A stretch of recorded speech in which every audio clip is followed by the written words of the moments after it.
আজ আন্দোলনের 40 দিনের মাথায় এসে আমরা আমাদের যে চতুর্থ এবং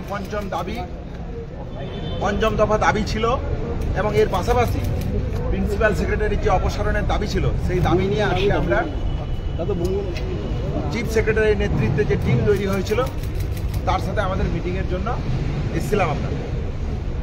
আমাদের যা পয়েন্ট ছিল প্রত্যেকটা পয়েন্ট পুঙ্খানুপুঙ্খভাবে আমাদের দাবি জায়গা থেকে আমরা রাখি। কেন রাখি? আমরা মনে করি এই দাবিগুলো যুক্তিসঙ্গত এই জায়গা থেকেই, যাতে দ্বিতীয় অভয়া আর তৈরি না হয় কোনো কলেজের বুকে।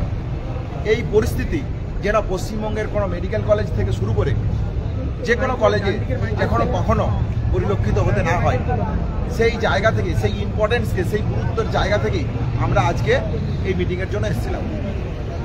আলোচনা সমস্ত দাবি দাবাগুলো নিয়ে হয়েছে। তারা আমাদের যে চতুর্থ এবং পঞ্চম দাবি ছিল সেখানে থ্রেড কালচার থেকে শুরু করে হাউস যে অস্বচ্ছতা, সেখান থেকে শুরু করে ডব্লিউবিএমসি ইলেকশনের যে সমস্যা, রোগী পরিষেবা নিয়ে যে ব্যাহত, এবং চতুর্থ সেফটি সিকিউরিটির প্রশ্নে সিসিটিভি থেকে শুরু করে সেমিনার রুম, ওয়াশরুম থেকে শুরু করে, এবং হচ্ছে যে কলেজ কমিটিগুলোতে আইসিসি তৈরি করা, যে কমিটিগুলো থেকে এতদিন থ্রেড কালচার এবং সিন্ডিকেট রাজ চলতো, কত কুকুর ভাষা হয়ে দাঁড়িয়েছিল এতদিন, সেইগুলোর সম্পূর্ণ অপসারণ থেকে শুরু করে নতুনভাবে সেগুলো রিস্ট্রাকচার করা টাস্ক ফোর্সের মাধ্যমে, এবং কলেজ ওয়াইজ যে টাস্ক ফোর্স তৈরি করা, এবং সমূলে যে অপসংস্কৃতি কলেজগুলোর বুকে চলতো সেই গণতান্ত্রিক পরিবেশকে, সেই অপসংস্কৃতিকে মুছে ফেলা এবং গণতান্ত্রিক পরিবেশকে আরও বৃহত্তর করার জন্য রেসিডেন্ট ডক্টর অ্যাসোসিয়েশন এবং স্টুডেন্ট ইউনিয়নের যে দাবি আমরা রেখেছিলাম সেই দাবি নিয়ে আলোচনা হয়। কিন্তু আলোচনার শেষে এবং এর পাশাপাশি এটাও আলোচনা হয় যে রোগী পরিষেবা নিয়ে আমরা যে প্রতিদিন সমস্যার মধ্যে পড়ি, সেই সমস্যা থেকে আমরা যে ঘটনাগুলো মনে করেছিলাম, যে বেডের নিয়ে ট্রান্সপারেন্সি, রেফারাল সিস্টেম নিয়ে ট্রান্সপারেন্সি, ইনফ্রাস্ট্রাকচার গড়ে তোলা, এবং পাশাপাশি যে স্বচ্ছ ট্রান্সফার প্রক্রিয়া, অন্যান্য স্বাস্থ্যকর্মীদের নিয়োগ প্রক্রিয়ার ক্ষেত্রে, হেলথ রিক্রুটমেন্টের ক্ষেত্রে যে সদর্থক ভূমিকা রাজ্য সরকারের নেওয়া উচিত, সেই জায়গাগুলো যদি তৈরি হয় তবেই আমরা একটা হয়তো নতুন স্বাস্থ্য ব্যবস্থা গড়ে তোলার পথে এগিয়ে যেতে পারতাম। যাই হোক, আলোচনা অনেক হয়েছিল, কিন্তু যখন যে জায়গাটা থেকে সমস্যার সৃষ্টি হলো সেটা হলো যখন আমরা চাইলাম যে আলোচনা হলো তার একটা মিনিটস আপনারা আমাদেরকে দিন, মিনিটস যা আলোচনা হলো তার জায়গা দিয়ে, কিন্তু দেখা গেল সেই জায়গায় চিফ সেক্রেটারি স্যার জানালেন যে তিনি এগুলো দিতে পারবেন না। শুধুমাত্র কিছু ন্যূনতম যে প্রতিশ্রুতি, সেই প্রতিশ্রুতি দিয়ে তিনি তার মিনিটস তৈরি করেছিলেন। তিনি বলেছেন আমরা তাতে রাজি হয়নি, আমরা বেরিয়ে এসেছি। তিনি তারপর বলেছেন যে ড্রাফট ফর্মে একটা মেল পাঠানোর জন্য, যে মেলের পেলে উনি হয়তো কাল সকালে যে দাবি দাবাগুলো নিয়ে আলোচনা হয়েছে সেগুলো নিয়ে একটা ডাইরেক্টিভ দেবেন। আমরা সেই ডাইরেক্টিভের অপেক্ষায় আছি। আমরা মনে করি যে এই আন্দোলনের যে ন্যায়সঙ্গতা, 9 তারিখের যে ঘটনাকে সামনে রেখে যে নৃশংসতা পশ্চিমবঙ্গের মুখে উঠে এসছে, তাকে মান্যতা দিয়ে এবং হসপিটালের মধ্যে যদি নর্মাল পরিবেশ তৈরি করতে হয়, আমাদেরকে আবার কাজে ফিরতে হয়, আমাদের সহপাঠিনীকে যে ঘটনা ঘটেছে তার জন্য তার সুরক্ষা এবং সেফটির প্রসঙ্গ যদি সেই ঘটনা যাতে সুরক্ষিত করতে হয়, সেফটি সিকিউরিটি যাতে সুরক্ষিত করতে হয়, কোনো ছাত্রছাত্রীকে যাতে থ্রেড কালচারের মুখে না পড়তে হয়, আর সেই জন্য আমরা মনে করি এই অ্যাডভার্সিভগুলো, যে ডাইরেক্টিভগুলো আসার কথা সেই ডাইরেক্টিভগুলো নিয়ে আলোচনা করতেছিলাম, এগুলো অত্যন্ত জরুরি। সেই জরুরির জায়গা থেকে আমরা বলতে চাই অতি দ্রুততার সাথে এই জায়গাটাকে দেখা হোক, এবং আমাদের হসপিটালের সাথে যে আমরাও তো অতি দ্রুততার সাথে কাজে ফিরতে চাই। তাহলে কাজে ফিরতে গেলে আমাদের যে দাবি দেওয়া ছিল, যে ন্যূনতম দাবি দেওয়া, সেই ডাইরেক্টিভের অপেক্ষায় আমরা আছি। আমরা মনে করি যে রাজ্য প্রশাসন যদি আমাদের আন্দোলনের প্রতি সদর্থক থাকেন এবং আমাদের দাবিকে ন্যায়সঙ্গত বলে মনে করেন, আমি মনে করি অতি দ্রুততার সাথে তারা এই পদক্ষেপ গ্রহণ করবেন।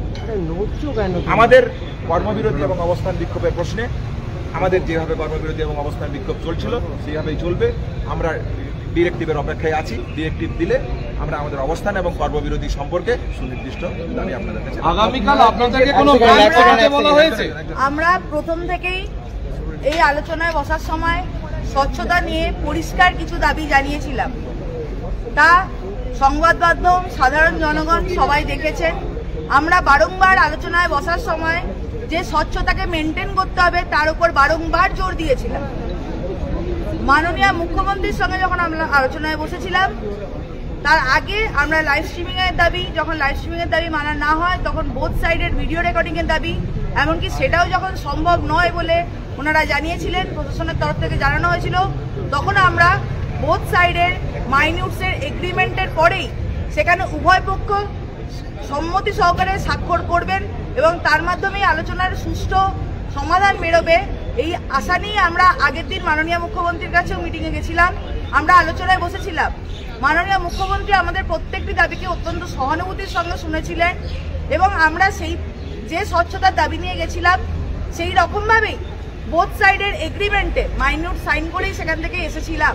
কিন্তু আজকের আলোচনায় আমরা যখন বসি, প্রশাসনের তরফ থেকে চিফ সেক্রেটারি, হোম সেক্রেটারি সহ যারা ছিলেন তাদের সঙ্গে অত্যন্ত সদর্থকভাবে কথাবার্তা হলেও আমরা আমাদের তরফ থেকে চতুর্থ এবং পঞ্চম দাবি নিয়ে পরিষ্কার আমাদের সুস্পষ্ট দাবিগুলিকে জানালেও, তার ন্যায্যতাগুলোকে জানালেও, তার যথার্থতাকে পরিষ্কারভাবে রাখলেও তারা মৌখিকভাবে আমাদের সঙ্গে এগ্রিমেন্টে আসেন। তারা বলেন যে হ্যাঁ, এই প্রত্যেকটি দাবি সঠিক। আমরা যখন বলি যে থ্রেড কালচারের প্রশ্নে প্রত্যেকটি কলেজে কলেজে যে ভয়ের বাতাবরণ তৈরি হয়েছে তার বিরুদ্ধে কলেজ এবং স্টেট লেভেলে এনকোয়ারি কমিটি গঠন করা উচিত, তারা আমাদের সঙ্গে সহমত হন। আমরা যখন বলি যে নিরাপত্তা এবং সুরক্ষার প্রশ্নটি অঙ্গাঙ্গিভাবে জড়িত রোগী পরিষেবা এবং রোগী পরিকাঠামোর সঙ্গে এবং সেজন্য দরকার পেরিফেরি হাসপাতালগুলির একটি পুঙ্খানুপুঙ্খ রিপোর্ট বানানো এবং সেই অনুযায়ী পদক্ষেপ নেওয়ার, তারা আমাদের সঙ্গে এগ্রিমেন্টে আসেন। আমরা যখন দাবি করি যে প্রত্যেকটি সরকারি হাসপাতাল, সরকারি স্বাস্থ্য পরিষেবার ক্ষেত্রে সমস্ত স্তরের স্বাস্থ্যকর্মী, ডাক্তার, নার্স, টিকাকর্মী, সুরক্ষাকর্মী সহ সমস্ত স্তরের স্বাস্থ্যকর্মীদের রিক্রুটমেন্টের আশু প্রয়োজন, তখন তারাও সেটি নিয়ে এগ্রিমেন্টে আসেন। ভয়ের বাতাবরণ দূর করার জন্য যে জুনিয়র ডাক্তারদের আরটিআই ইলেকশন দরকারি, কেন স্টুডেন্ট ইউনিয়ন দরকারি এবং সেগুলি যে ইমিডিয়েট করার প্রক্রিয়া চালু করতে হবে, এই সমস্ত দাবি আমরা যখন রাখি তারা মৌখিকভাবে আমাদের সঙ্গে এগ্রিমেন্টে আসেন এবং আশ্বাস দেন তারা এই ডিরেক্টিভগুলি পাস করবেন। তারপরে আমরা অত্যন্ত 5.5 ঘন্টা ধরে আমরা অত্যন্ত সদর্থকভাবে এবং মনে করেছিলাম প্রশাসন অত্যন্ত সদিচ্ছার সঙ্গে, সহানুভূতির সঙ্গে আমাদের এই দাবিগুলি শুনছেন এবং এই দাবিগুলি মেনে নেওয়ার জন্য আশু যে প্রচেষ্টা তা করার চেষ্টা করবেন। কিন্তু মিটিংয়ের শেষে আমরা দেখতে পেলাম যখন আমাদের হাতে মাইনুটস দেওয়া হলো, সেই মাইনুটসে বেশিরভাগ কথাকেই বাদ দিয়ে দেওয়া হলো। এই জন্যই আমরা প্রথম দিন থেকে মাননীয় মুখ্যমন্ত্রীর সঙ্গে আলোচনায় বসতে চাইলেও আজকের আলোচনা নিয়ে আমরা অত্যন্ত হতাশাজনক। এই জন্যই প্রথম দিন থেকে আমরা স্বচ্ছতার দাবি জানিয়ে এসেছি। আমাদের স্বচ্ছতার দাবির যে ন্যায্যতা, যে যথার্থতা আমরা করে এসেছি, তা আজকের মিটিংয়ের যে ফলপ্রসূতা তা থেকে পরিষ্কার যে কেন আমরা স্বচ্ছতার দাবিটা বারংবার জানাতে এসেছি। মাইনিউট থেকে কি কি বাদ দেওয়া হলো সেগুলো একটু স্পেসিফিক করবেন।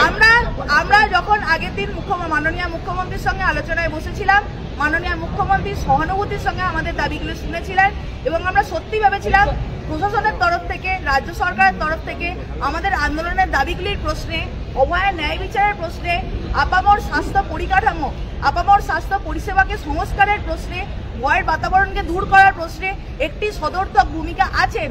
আমরা সত্যি মনে করেছিলাম তারা একটা সদিচ্ছা রাখতে চান এবং তারা সেই সদিচ্ছার বার্তাই আমাদেরকে দিচ্ছিলেন। কিন্তু আজকের আলোচনার পরে তার ফলাফল দেখে আমরা সত্যিই হতাশ এবং আমরা কিছুটা হলেও ভরসা হারিয়েছি। এবং আমরা সত্যিই হতাশ। আমরা চাইনি আলোচনার শেষে একটি লিখিত, যেখানে তিনি সম্পূর্ণ আলোচনাতেই তারা প্রত্যেকটি পয়েন্টে, তারা আমাদের প্রত্যেকটি দাবিতে মৌখিকভাবে আমাদের সঙ্গে সম্পূর্ণ সম্মতিতে ছিলেন, সেখানে তার লিখিত আশ্বাস একটি মিটিংয়ের মাইনুটসে সেটা নোটবন্দি করতে কেন যে আপত্তি ছিল তা নিয়ে আমরা বারংবার প্রশ্ন করলেও কোনো সদুত্তর মেলেনি। স্পষ্টতই এই দিক থেকে, এই আচরণ থেকে, এই ভূমিকা থেকে আমরা হতাশ এবং তাদের সদিচ্ছা সম্পর্কে আমাদের প্রশ্ন উঠছে এবং তাদের প্রতি আমরা অল্প হলেও আমাদের অনাস্থার জন্ম দিচ্ছে। কিন্তু চিফ সেক্রেটারি স্যার আমাদেরকে জানিয়েছেন আমাদের যে দাবিগুলি আছে তা সম্পর্কে সুস্পষ্ট ডিরেক্টিভ কালকের মধ্যে ওনাকে মেল করে জানাতে এবং তিনি যত তাড়াতাড়ি সম্ভব সেইগুলি সম্পর্কে তার যা প্রয়োজনীয় ডিরেক্টিভ, যা প্রয়োজনীয় অর্ডার, তিনি সেই অনুযায়ী যতটা সম্ভব পার করবেন। আমরা এখনো আশাবাদী তিনি, তার সদিচ্ছা রয়েছে, রাজ্য প্রশাসনের তরফ থেকে সদিচ্ছা রয়েছে। কিন্তু আজকের আলোচনার এই যে পরিণতি এবং সামান্য একটি লিখিত মাইনুটসে এই জিনিসগুলি ইনক্লুড করতে, আমাদের দাবিগুলি ইনক্লুড করতে তাদের যে অনীহা, তাদের যে অনিচ্ছা, তা আমাদের খানিক অনাস্থার জন্ম দিচ্ছে। মাইনুটসে কি বাদ দেওয়া হলো সেটা একটু স্পেসিফিক করবেন। মাইনিউট থেকে কি বাদ দেওয়া হলো সেটা একটু স্পেসিফিক করবেন আপনারা? একদমই তাই। মাইনিউট থেকে কি বাদ দেওয়া হলো সেটা একটু স্পেসিফিক করবেন। সুপ্রিম কোর্ট কালকে যেটা বলেছিলেন যে confidence build up to protester and state, এই যে জায়গাটার জন্য আমরা যে আজকে মিটিংটা চেয়েছিলাম, যে আমরা মনে করেছিলাম যে একটা আস্থা ভরসার জায়গা হয়তো আমরা তৈরি করতে পারবো। মহামান্য সুপ্রিম কোর্ট যে নির্দেশ বা যে ডাইরেক্টিভ দিয়েছিলেন সেই জায়গা থেকে আমরা এসেছিলাম। আমরা মনে করেছিলাম যে আমরা যেটা রেখেছিলাম, যে বিষয়গুলো আমরা রেখেছিলাম সেই বিষয়গুলো নিয়ে যে ডাইরেক্টিভ দেওয়ার আমরা ভেবেছিলাম যে তিনি আমাদের মিক্সের মধ্যে সেই জায়গাগুলো রাখবেন, কিন্তু তিনি সেই জায়গাগুলো রাখলেন না। দ্বিমতের জায়গা এটাই। আমরা মনে করি যে আমাদের আন্দোলনের যে কর্মসূচি এবং আন্দোলনের যে দিক নির্দেশ, সেই জায়গা থেকে তিনি অতি দ্রুততার সাথে এই ডাইরেক্টিভগুলোকে নিয়ে সদুত্তর দেবেন। আমরা অবস্থান এবং কর্মবিরতি কন্টিনিউ করছি। বিষয়টা হলো আপনারা অভিযোগ করছেন যে আপনাদের ডাইরেক্টিভ, আপনাদের দাবিগুলো মাইনিউট করা হয়নি, কিন্তু সেই কোনগুলো মাইনিউট করা হলো না দেখুন একটা স্পষ্ট কথা, সুপ্রিম কোর্টে ডিরেক্টিভে স্পষ্ট লেখা রয়েছে যে আমাদের আইনজীবীও বলেছেন যে আমরা কেন কাজে ফিরতে পারছি না, তার কারণ হচ্ছে আমরা সেখানে ভালনারেবল ফিল করছি। কেন ভালনারেবল ফিল করছি তার পয়েন্টে কিন্তু এবং 4 এবং 5 নম্বর দাবি হিসেবে আমরা এসেছিলাম, এবং প্রত্যেকটা জিনিস সম্পর্কে মৌখিকভাবে আশ্বাস দেওয়া হলো এবং উনি বললেন যে অতি দ্রুত সম্ভব ডিরেক্টিভ দেবেন। কিন্তু আমরা যখন বললাম আগের দিনের মতো, আমরা তো আগের দিন মাননীয় মুখ্যমন্ত্রীর যে বাড়িতে যে মিটিং হলো সেখানে দু তরফের সই সহ একটা সুন্দর মিনিটস কিন্তু আমরা বের করতে, সেখানে লেখা ছিল যে এতে ডিসএগ্রিমেন্ট আছে, এতে এগ্রিমেন্ট আছে, দুপক্ষের কথাই ছিল, এমন না যে কোনো এক পক্ষ। আজকেও আমরা সেই রকমই একটি মিনিটস চেয়েছিলাম যে ঠিক আছে আপনারা যেটুকু মানতে পারলেন সেটুকুও লিখে দিন, যেটুকু মানতে পারলেন না সেটুকুও লেখা থাক, পরে হবে সেটুকুও লেখা থাক। যদিও মৌখিক সদিচ্ছা দেখা গেল, কিন্তু বিভিন্ন প্রশ্নে, সেটা থ্রেড কালচারের প্রশ্নে হোক, ওনারা মৌখিক আশ্বাস দিলেও সেই সম্পর্কে কোনো, এই যে আরডিআই ইলেকশন, স্টুডেন্টস ইউনিয়ন ইলেকশন বা ওভারঅল সেন্ট্রাল রেফারাল সিস্টেম যেটা রোগী পরিষেবার সাথে একদম যুক্ত, এই গোটাটা কিন্তু এই মিনিটসের মধ্যে শেষ অবধি এলো না। এবং তার ফলে কি হলো, এত দীর্ঘ বৈঠকের ফলে দুপক্ষে সাইন করা কোনো মিনিটস কিন্তু আমরা পেলাম না। আমরা আন্দোলনের চাপে নথি স্বীকার করে ওনারা, আমরা একটাভাবে জয় পেয়েছিলাম, খানিকটা কনফিডেন্স আমরা পেয়েছিলাম যে এবার হয়তো আমরা কাজে ফেরার দিকে একটা জিনিস ভাবতে পারি, কর্মবিরতি তোলার পক্ষে একটা ভাবতে পারি। এবং সুপ্রিম কোর্টের নির্দেশের পর আজকে এই মিটিং থেকেও আমাদের ধারণা ছিল যে এমন কিছু ডিরেক্টিভ আসবে, এমন একটা মিনিটস আসবে যে আজকেই হয়তো গভর্নমেন্ট অর্ডার লাগবে না। এরকম আমরা জানি যে প্রশাসনিক অর্ডার, যে আজকেই একটা অর্ডার চলে আসবে, কালকেই একটা অর্ডার চলে আসবে, এরকম হয় না। কিন্তু অন্তত মিনিটে যদি সেটা গোটাটা একটা ডিসকাশন থাকতো, তাহলে আমরা এবং আমাদের সাথে যে জুনিয়র ডাক্তাররা রাস্তায় রাত জাগছেন, কর্মবিরতি রয়েছেন, তারা অন্তত এইটুকু ভরসার জায়গায় থাকবেন। কেননা ভিডিও স্ট্রিমিং তো আমরা করতে পারিনি, সবার সামনে তো আলোচনা হয়নি। যদি অন্তত মিনিটসে থাকতো উল্লেখ, তাহলে সবার একটা ধারণা থাকতো যে এই জিনিসগুলো সম্পর্কে মৌখিক আশ্বাসটুকু অন্তত আমরা পেয়েছি, তাহলে আমরা বাকিদের একটা ভাবে বলতে পারতাম যে ঠিক আছে খানিকটা হলেও কনফিডেন্স আমরা পাচ্ছি। কিন্তু শেষে এইভাবে মিনিটসটুকু যে পাওয়া গেল না, এতে কিন্তু আমরা অত্যন্ত একটা ভাবে হতাশ হলাম এবং একটা যে আস্থার পরিবেশ তৈরি হচ্ছিল সেটা নষ্ট হলো। কিন্তু তারপরেও আমরা কিন্তু আশাবাদী যে আজকে যে মৌখিক আশ্বাসটুকু আমরা কিন্তু আমাদের ড্রাফট ফর্মুলেট করে মেল পাঠাবো এবং অতি দ্রুত যে তারা ডিরেক্টিভ পাঠাবেন বলেছেন তার দিকে আমরা মানে অপেক্ষা করব। কিন্তু সেই অপেক্ষা করা অবধি আমাদের যেরকম ভাবে আন্দোলন যেই ফর্মে চলছিল, সেটা অবস্থান বিক্ষোভ হতে পারে, কর্মবিরতি হতে পারে, সেই ফর্মেই চলবে। ডিরেক্টিভ আসার পর তারপর আমরা ভবিষ্যৎ কর্মসূচি বা রূপরেখা নিয়ে বিবেচনা করব।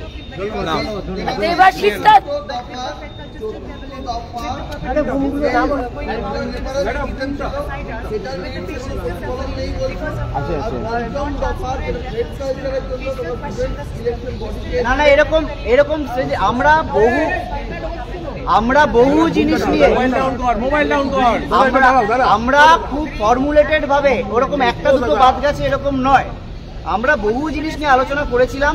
কিন্তু যখন যে মিনিটসটা পাওয়া সই করতে বলা হয়েছিল, সেখানে কেবলমাত্র কিছু জিনিস, যে সিসিটিভি, অনকল রুম, এইটুকু হচ্ছে সেখানে দেওয়া ছিল। আমরা কিন্তু আমাদের তরফ থেকে যে মিনিটস সেটা আপনাদের দেওয়া হবে, যেটা ওনারা সই করতে চাননি। ওনাদের তরফে হয়তো যে মিনিটস যেটা আমরা সই করিনি সেটাও হয়তো ওনারা দেবেন, সেটা আমরা জানি না। কিন্তু আমাদের তরফ থেকে কি কি ডিসকাশন হয়েছে সেটা কিন্তু আমরা দিয়ে দেবো, আপনাদের প্রোভাইড করে দেবো। Thank you.